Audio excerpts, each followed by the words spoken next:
सुरखाब के पर तमाम पोजीशन दी गई है। मैं समझता हूं कि मोहसिन नकवी को अगर उसमें थोड़ी भी शर्म और हया होनी चाहिए हो तो उसको इस्तीफा देना चाहिए। वो नाकाम है अमन अमान बहाल करने में। मुझे अफसोस इस बात का है कि जो इंटीरियर मिनिस्टर है वो क्रिकेट में फेल, उसने क्रिकेट का बेड़ा गर्क कर दिया, उसने अमन अमान का बेड़ा गर्क कर दिया। एक नाकाम शख्स को उधर जो है ना ये जिम्मेदारी की, न उससे अमन अमान संभाला जा रहा है न उससे क्रिकेट संभाला जा रहा है। मैं तो मुतालिबा करता हूँ इस तौर पे कि मोहसिन नकवी को पूरी तरह पर जो है ना इस्तीफा देना चाहिए।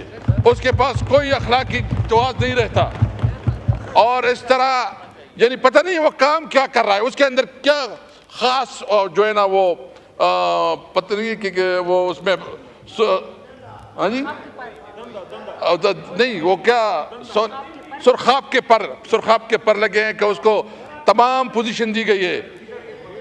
मैं समझता हूं कि मोहसिन नकवी को अगर उसमें थोड़ी भी शर्म और हया होनी चाहिए हो तो उसको इस्तीफा देना चाहिए। वो नाकाम है अमन अमान बहाल करने में, वो नाकाम है क्रिकेट को जो है ना चलाने में। आज पूरी दुनिया में जगसाई हो रही है।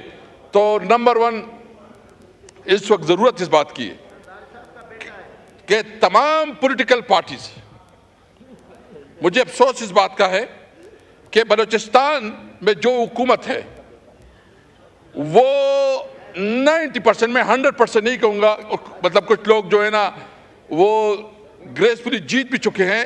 90% बलूचिस्तान हुकूमत पे जाली लोग बैठे हैं, उसके पास मैंडेट ही नहीं है, इसलिए इस वक्त उससे कंट्रोल नहीं संभाला जा रहा है।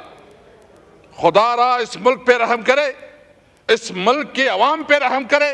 आप अपने याशियों पर तमाम अखराजात कर रहे हैं, वहाँ पुलिस और जो फोर्सेज हैं, और मैं तो समझता हूँ कि एक तरफ ये नकवी की नाकामी है, दूसरी तरफ ये बदतरीन इंटेलिजेंस फेलियर है।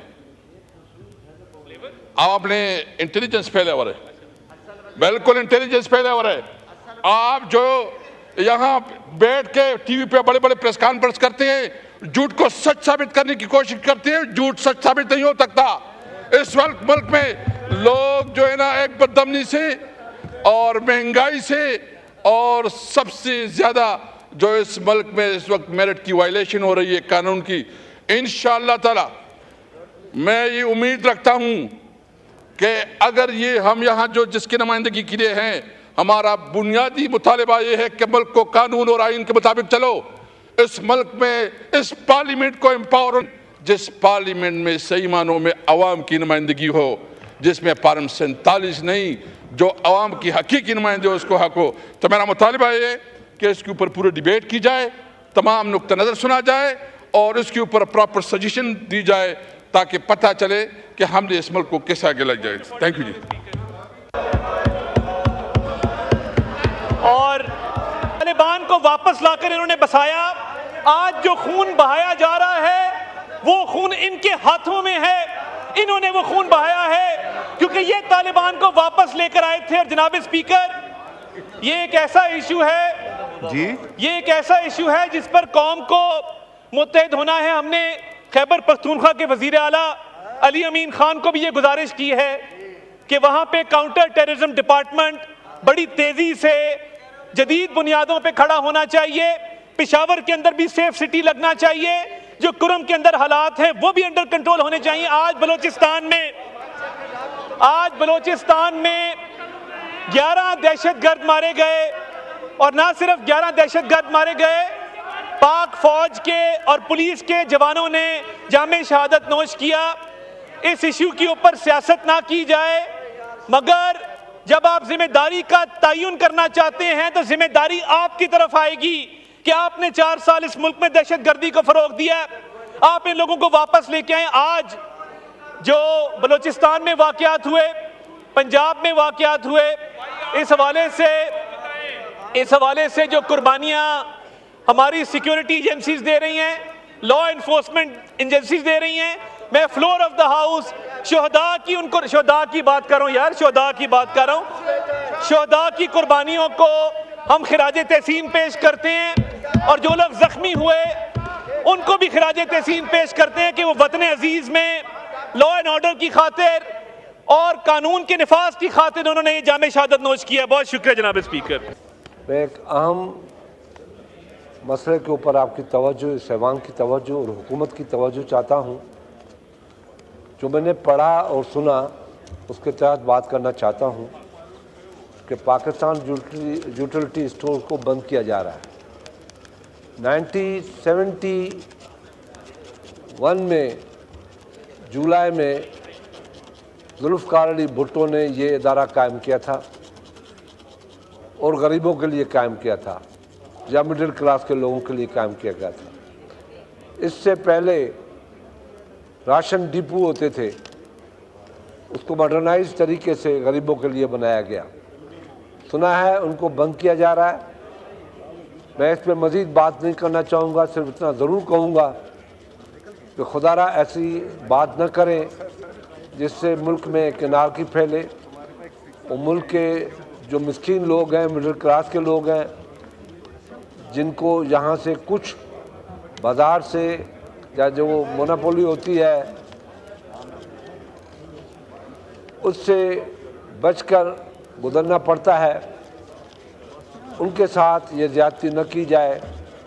न मैं मुलाजमीन की बात कर रहा हूँ न किसी और की बात कर रहा हूँ, मैं पाकिस्तान के गरीबों की बात कर रहा हूँ। सही माना में उन गरीबों की बात कर रहा हूँ जो आज मसाइलों में उलझे हुए हैं। पहले ही गरीब लोग बिजली के बिल, गैस के बिल और टैक्सेस की वजह से परेशान हैं, इसलिए उन गरीबों के ऊपर और परेशानी ना पैदा करें।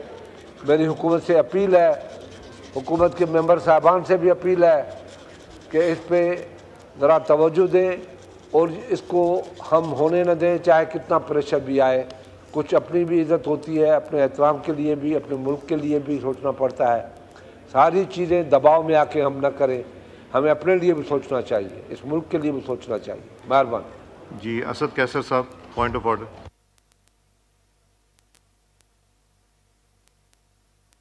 असद साहब का माइक। बहुत इम्पॉर्टेंट इशू जो है ना पूरे हाउस के सामने ला रहा हूँ। जो कल से बलूचिस्तान में वाक़यात हुए हैं, जिसमें सारे मुल्क में, बिल्कुल सारे मुल्क में, जो किलात नेशनल हाईवे पे 10 लोग जो है ना वो शहीद हो गए, जिसमें पुलिस के लोग और डडर में मूसा खेल में जो 23 लोग को बुरी तरह शहीद किया गया और जिस तरह उसको गाड़ियों से उतार के कत्ल किया गया, इंतहाई काबिल अफसोस है, काबिल मज़म्मत है। और रेमियार खान में जो 12 पुलिस वाले शहीद हो गए और इस वक्त पूरी पाकिस्तान में लॉ एंड ऑर्डर का बदतरीन सूरत हाल है। मैं समझता हूँ कि स्पीकर साहब ये बहुत सेंसिटिव मामलात है। इस वक्त मुल्क में अमन अमान की सूरत हाल काबू से बाहर हो चुके हैं। मेरी नंबर 1 तजवीज़ तो ये है कि इस इशू पे आपको पूरा एक सेशन, अगर एक सेशन नहीं तो एक दिन तो मुकम्मल इसके ऊपर डिबेट होना चाहिए और उसमें, ताकि तमाम पॉलिटिकल पार्टीज उसके ऊपर अपना नुक्ता नज़र दे और इस हालात को संभालने के लिए कोई मीनिंगफुल प्रपोजल दे। मुझे अफसोस इस बात का है कि जो इंटीरियर मिनिस्टर है वो क्रिकेट में फेल, उसने क्रिकेट का बेड़ा गर्क कर दिया, उसने अमन अमान का बेड़ा गर्क कर दिया।